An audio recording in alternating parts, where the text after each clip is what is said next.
D'entrée, c'est Dr Diaka Sidibé qui a pris la parole.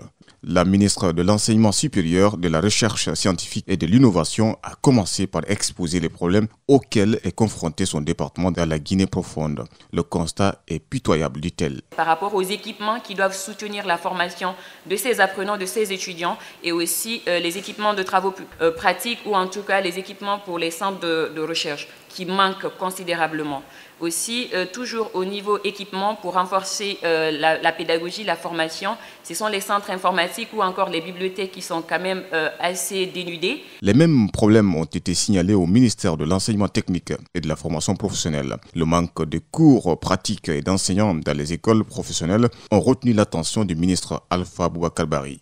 Quand il en parle, il perd des mots. L'enseignement technique, c'est 30% de théorie et 70% de pratique.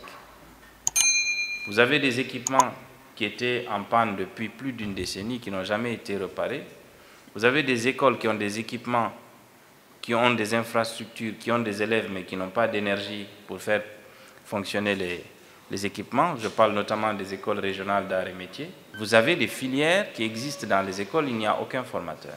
Vient enfin le ministre du Travail et de la Fonction publique. Julien Yombouno a lui aussi constaté que son département est en manque de tout. Les constats majeurs que nous avons pu relever sur le terrain, notamment la pénurie de ressources de tout genre, j'ai dit matériel, logistique, humaine et financière, la paralysie de l'administration, petit exemple, il n'y a pas de conseils préfectoraux. À en croire ces ministres du gouvernement de transition, l'immersion gouvernementale leur a permis de découvrir les tristes réalités de leur département respectifs à l'intérieur du pays. Après le constat, chacun, en ce qui le concerne, promet de trouver des solutions.